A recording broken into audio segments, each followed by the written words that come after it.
The Guatemala coup, organized by the CIA in 1954, not only ended the tenure of the country's greatest president, leading to decades of civil war, but would also end the life of his oldest daughter.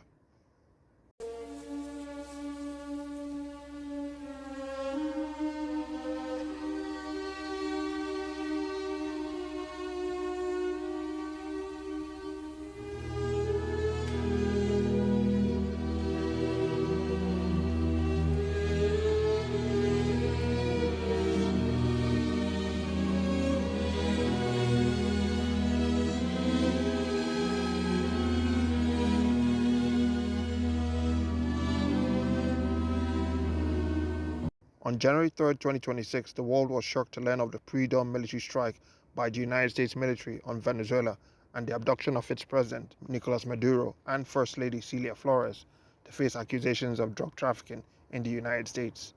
That operation was not the first time the United States had militarily intervened in the affairs of a sovereign nation in Central and South America, either covertly or overtly.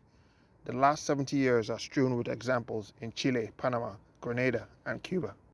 However, when studying the toppling of the government of President Jacobo Arbenz and the economic and human costs that followed for his family and the people of Guatemala, the reasoning that gave rise to that coup d'etat is incredibly galling. Every story has a beginning, and this story is no different. The origins of the story go back to 1898 and the coming to power of President Manuel Estrada Cabrera.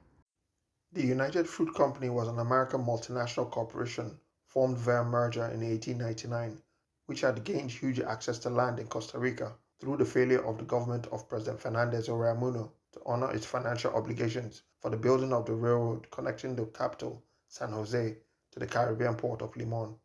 Minor C. Keith, the American businessman who had undertaken the rail project, had, on finding out that the Costa Rican government couldn't afford to continue the financing of that project, borrowed £1.2 million from some London banks to facilitate the building of the railroad.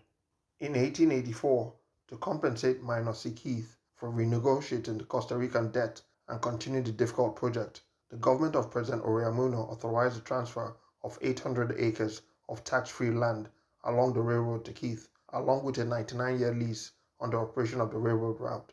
The project was completed in 1890, and even though the traffic on the railroad wasn't enough to quickly turn a profit, the sale of bananas grown on his plantations, an endeavor Minor C. Keith had only started as a cheap measure to feed his workers, moved via railroad to the port of Limon and then by ship to the United States, proved to be very lucrative. By the time Keith had entered his company, Tropical Trading and Transport Company, into a merger with its rival, Boston Fruit Company, in 1899 to form the United Fruit Company, a business template involving the ownership of land and the transportation infrastructure in various Central and South American countries and thus their economies, had been established. This phenomenon would give rise to the term banana republics, as countries such as Costa Rica, Honduras, and Guatemala would come to be known. Now, back to President Manuel Estrada Cabrera. A lawyer with no military background in a country with a history rife with presidents coming into power on the back of armed conflicts and interventions, Manuel Cabrera came into power following the assassination of his predecessor, Jose Maria Reina Barrios, on February 8, 1898. He had ambitions of modernizing Guatemala's industry and transportation infrastructure to expand the country's economy. A big part of that endeavor was the completion of a railroad between the major port city of Puerto Barrios and the capital, Guatemala City, a project started by his predecessor.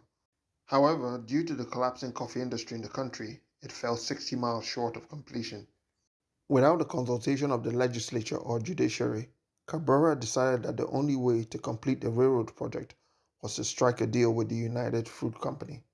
His government had already hired the United Fruit Company to manage Guatemala's postal service in 1901, and with the desperation to complete the Port Barrios to Guatemala City rail route, President Cabrera signed a contract with Minor C. Keith in 1904, giving the United Fruit Company tax exemptions, land grants, and control of all the railroads on the Atlantic side of Guatemala for 99 years. After years of despotic rule and several assassination attempts, Estrada Cabrera was finally overthrown in a coup in 1920. His successor, an astute businessman named Carlos Herrera, recognized that the deals that Estrada Cabrera had signed with the United Fruit Company gave the American multinational too much power, without any benefit to Guatemala and refused to honor them. The United Fruit Company promptly sponsored a coup against President Herrera in December 1921, led by General Jose Maria Orellana. This would be the first time that their American business interests would lead to the overthrow of the Guatemalan government, but would be by no means the last. By 1924, conditions for the workers employed by the United Fruit Company had steadily worsened. Workers at Puerto Barrios, which was key to the transport of bananas, embarked on a strike. Their demands included increased wages and an 8-hour workday. The United Fruit Company didn't bother to enter into negotiations with the striking workers. It requested assistance from the government of Jose Orellana to put down the strike. The American handpicked Guatemalan president duly obliged and sent troops into Puerto Barrios. The resultant confrontation was brutal for the striking workers, leaving many injured or dead, with 22 of the strike leaders arrested and expelled from Guatemala after the 27-day-old strike had been violently put down. Later that same year, 5,000 employees of the International Railways of Central America (IRCA) under their union, Railway Society, on a strike, seeking similar improved working conditions as their unsuccessful Puerto Barrios colleagues, was also violently put down by the Guatemalan government as requested by the United Fruit Company. It was, however, the rule of Jorge Ubico, the man who had helped lead the coup which brought Orellana to power, which would set into motion the chain of events that would lead to our story today. Taking over in 1931, following the suspicious death of Orellana in 1926, and a period of political instability with a revolving door of presidents over the next 5 years, President Jorge Ubico came to power under the shadow of the Great Depression of 1929 and the United States seeking to protect its economic privileges in Central America. With the help of the American government, Jorge Ubico would become one of the most brutal dictators in all of Latin America. Ubico would introduce a vagrancy law which required all men of working age who did not own any land to perform a minimum of 100 days of hard labor. He froze wages at very low levels and passed a law giving landowners complete immunity from prosecution for any action taken to defend their lands, including the execution of workers as a disciplinary measure. The United Fruit Company was, of course, the largest landowner in Guatemala. Born into a wealthy aristocratic family, Jorge Ubico despised the indigenous Indian population in Guatemala, using them as unpaid labor to build public infrastructure, such as roads and railroads, as well as serving the army. He also gave away 200,000 hectares of land to the United Fruit Company and allowed the United States military to set up military bases in Guatemala. His tenure as president was so tyrannical that there was tremendous resentment built up in the country against his government, and it birthed a popular insurrection led by students, the poor, middle-class intellectuals, and junior army officers in May 1944. By the end of June 1944, President Ubico had been forced to suspend the constitution and then resign, leaving a junta in charge led by General Vides, which promised free elections but stayed on, continuing the policies of Ubico. Opposition figures started organizing against the unconstitutional government, with more prominent political and military figures joining the movement. On October 19, 1944, a small group of soldiers led by Captain Jacobo Arbenz, Major Aldana Sandoval, and Major Francisco Javier Arana attacked the National Palace in what would become known as the October Revolution in Guatemala. The battle initially went against the revolutionaries, but by the second day, as their ranks were swelled by more civilians and members of the army, General Vides surrendered. It had been Captain Arbenz who had insisted on the inclusion of civilians in the plot to unseat the unpopular junta. The civilian side of the coup was led and organized by Jorge Torriello Garrido. Arbenz was promoted to lieutenant colonel for his bravery, and that October coup is considered by historians to be the beginning of the Guatemalan Revolution.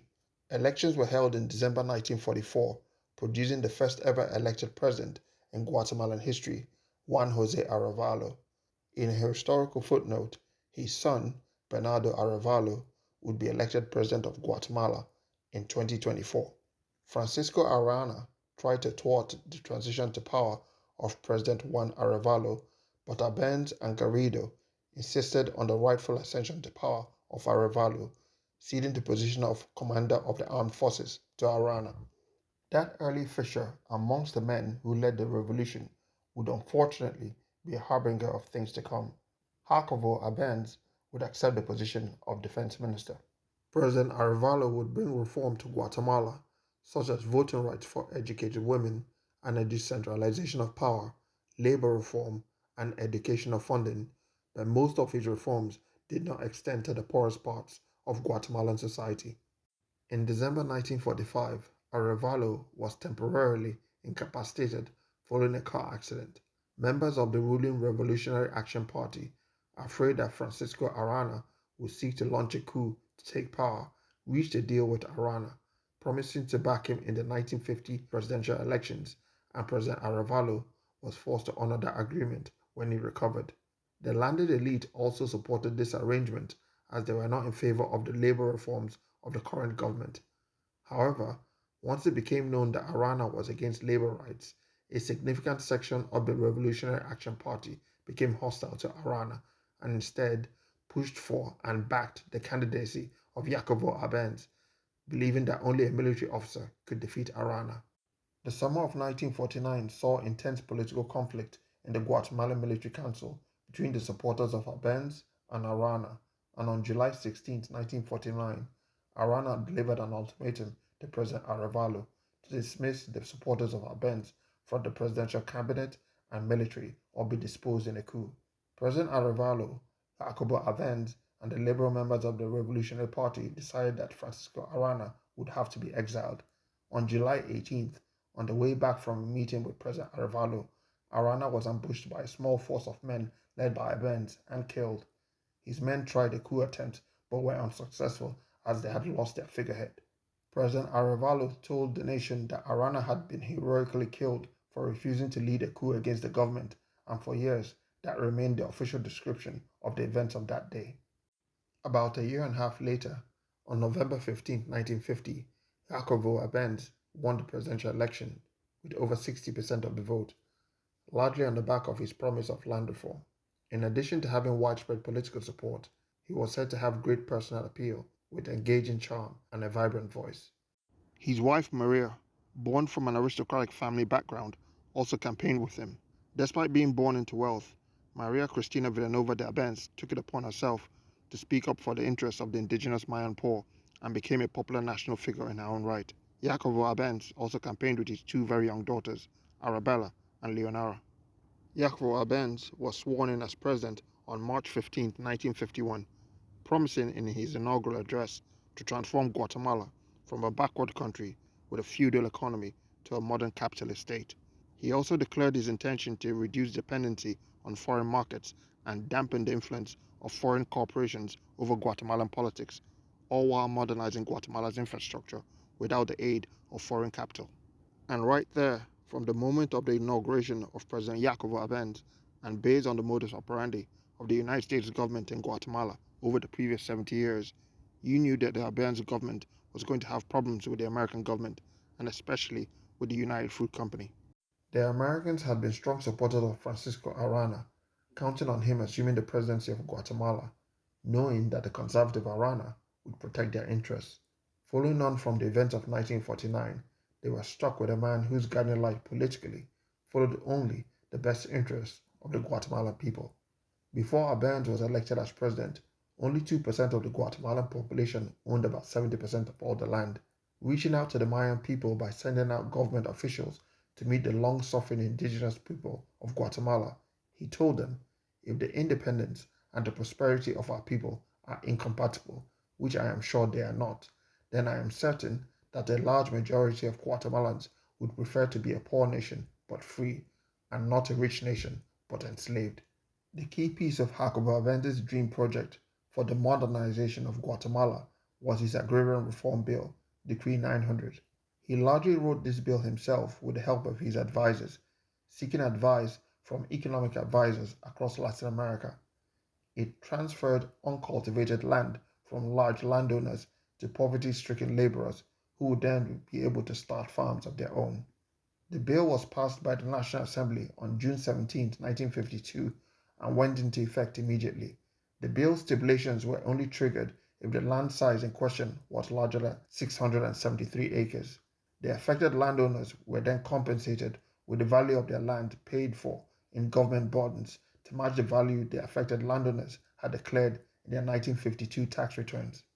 Jacobo Arbenz, himself a large landowner thanks to his wealthy wife, had to give up 1,700 acres of land due to the land reform legislation. By June 1954, 1.4 million acres of land had been expropriated and distributed to about 500,000 people, about a sixth of the entire population of Guatemala. Along with the financial loans that they received, this resulted in the improvement of the living conditions of thousands of native Guatemalan families. Also, provisions were made within the land reform bill to allow for the building of roads from the expropriated land, leading to better road infrastructure between the poor communities in Guatemala. The United Fruit Company was, of course, the largest landowner in Guatemala and had been for decades. Of the 550,000 acres of land that the American multinational owned, only 15% was being cultivated. With the rest of the land being classed as idle, it fell under the scope of Decree 900. Arbenz had also supported the strike of UFC workers, which forced the American company then to acquiesce to the demands of the underpaid and maltreated workers. Such a position taken by a Guatemalan president for his people, and even more surprisingly, against the American multinational giant, was unthinkable even 10 years before. The United Fruit Company responded with an intense lobbying campaign in Washington, D.C., asking the Truman administration to intervene militarily in the affairs of Guatemala. President Harry Truman authorized Operation PB in 1952, which was a plan suggested by American ally and Nicaraguan dictator Anastasio Somoza Garcia and planned by the CIA Director Walter Bedell Smith and Deputy Director Allen Dulles. However, the State Department had not been informed about the coup, and with the operation in the early stages of progress, Secretary of State Dean Acheson discovered the conspiracy and immediately called on President Harry Truman to abort the operation, fearing damage to America's reputation around the world. President Truman duly called it off. In 1953, 200,000 acres of uncultivated land was expropriated from the United Fruit Company under the provisions of Jacobo Arbenz's land reform law. The company was offered compensation of $2.99 per acre, twice more than he had paid to buy the property. The American multinational went back to Washington, D.C. with a renewed campaign to the United States government to militarily unseat Jacobo Arbenz. There was a new administration in the American capital as President Dwight Eisenhower had won the November 1952 presidential elections and had taken office in January 1953. With the Eisenhower administration, there were several officials strongly affiliated with the United Fruit Company. The new Secretary of State, John Foster Dulles, had represented the UFC as a lawyer, and his brother Allen, the new director of the CIA, was on the company's board of directors. His predecessor, Walter Bedell Smith, would later become a director with the United Fruit Company. Thomas Dudley Cabot, a former CEO of United Fruit Company, was the Director of International Security Affairs at the State Department. United Fruit Company had spent about $500,000 on the campaign to influence both lawmakers and members of the public on the need to overthrow Jacobo Arbenz, and with the support they had within the Eisenhower administration, there was nothing to stop them from getting their way. President Eisenhower authorized the CIA operation called Operation PBSuccess in August 1953. The man chosen to lead the coup was Francisco Arana's former protege and Lieutenant Carlos Castillo Armas, who had fled to Honduras following the death of Arana and the failed coup of 1949. The United States had stopped selling arms to Guatemala in 1951 and then blocked weapons sales from other countries as well. In January 1954, the government of Jacobo Arbenz had learned of the recruitment of a force of 150 mercenaries made of Guatemalan dissidents and other nationals in Honduras and Nicaragua. The CIA had only partially hidden the build-up of the proposed coup, making sure of its discovery by the Guatemalan government. They knew they wouldn't have the raw numbers needed to take on the Guatemalan army, so had decided to use psychological warfare to create an air of inevitability that an American-backed military invasion was coming, to discourage any armed opposition to the fact. Jacobo Arbenz, fearing betrayal by some in his army, made a deal to buy weapons from the government of Czechoslovakia. He intended to use these weapons to arm the peasant militia, of whose support he could always count on. But the United States government discovered the sale and leaked it to the Guatemalan military, which forced Arbenz to hand over the weapons to the Guatemalan military instead, creating a rift between the president and the army chiefs. The forces of Carlos Castillo, numbering about 500 men and divided into 4 groups, invaded Guatemala on June 18, 1954, backed by American aircraft. They were initially unsuccessful, but the psychological warfare methods employed by the CIA, including radio broadcasts, purporting the presence of a large rebel force within Guatemala, aerial attacks by American planes on the capital, Guatemala City, and the threat of a larger American military force to invade the Central American country caused the Guatemalan military to lose confidence and begin secret talks with the CIA, selling out their president. Jacobo Arbenz resigned on June 27, 1954, and took refuge in the Mexican embassy in Guatemala City along with his family and 300 loyalists. They remained there for 73 days before they received safe passage out of Guatemala. In his taped address announcing his resignation, Arbenz had stated to his people that he was leaving to remove the pretext for the need of any American military intervention, and more importantly, to preserve the gains made since the October Revolution of 1944. It was a futile wish. The government of Carlos Castillo reversed virtually everything that the Arbenz government had put in place, starting with the Land Reform Bill. All the land that had been given to the poor people of Guatemala was forcefully taken back and given back to the landowners, especially the United Fruit Company. The indigenous Mayan people that Jacobo and Maria Arbenz had made a centerpiece of government policy in order to reverse their decades-long inhuman treatment were declared enemies of the state by Castillo and brutalized by his military. The inequality and injustice that followed completely destabilized Guatemala. The brutal Castillo government wouldn't last long, but only pro-American juntas would follow it. This led to a Guatemalan civil war that would last from 1960 to 1996.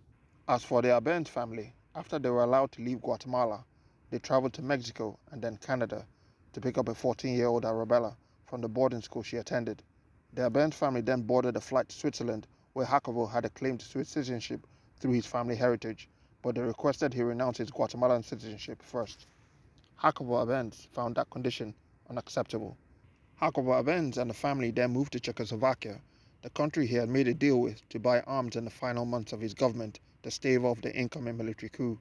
Unfortunately for Arbenz, the Czechoslovakian government had sold him World War II-era armament, and worried that he would demand compensation for the outdated weaponry sold to his government. Czechoslovakian officials treated the Arbenz family very badly during their 3-month stay there, before they were invited by the Soviet Union to stay in Moscow. While at boarding school in Moscow, Arabella led a protest by her fellow South American girls against the conditions at the school, to the embarrassment of her parents, who chastised her. Life in exile had been very hard on Arabella, not especially as she was 14 and at that stage of life when teenagers are beginning to find out about themselves. All that had been disrupted as her family hustled from country to country and one continent to another, rarely treated well at each stop. A huge part of the difficulty faced by the Arbenz family during their exile from Guatemala was a massive and intense CIA-orchestrated disinformation campaign to discredit Jacobo Arbenz from 1954 to 1960. Arabella grew up to be an intelligent, beautiful woman who could speak 5 languages, with a strong personality, likely due to having spent her childhood and teen years in a constant state of uncertainty and her adaptation to surviving such physical and mental turmoil. Jacobo Arbenz had long wanted to return to Latin America, and when Fidel Castro came to power in Cuba in 1959 and invited the former Guatemalan president to stay in Havana with his family, a now 19-year-old Arabella decided to stay in Paris to become a model and actress. She had observed the effect that exile had on her father, his drift towards depression and alcoholism, and the effect it had on her parents' marriage, and decided to strike out on her own. She would go on to meet and started a relationship with Emilio Azcárraga Melmo, the future owner of Televisa, the largest telecom and broadcasting company in Spanish-speaking America, who gave her start in the movie business. However, in 1965, he became disillusioned with her and petitioned the Mexican authorities to deport her from Mexico, where they now lived. She met and fell in love with Jaime Bravo Arcega, a famous bullfighter of the time, and went to Colombia with him as he was about to start a South American tour. She pleaded with him to quit bullfighting, fearing that he would get hurt, even though that was what had made him rich and famous. Maybe she just feared losing someone else and missed the uncertainty she had seen so much of over the previous 10 years.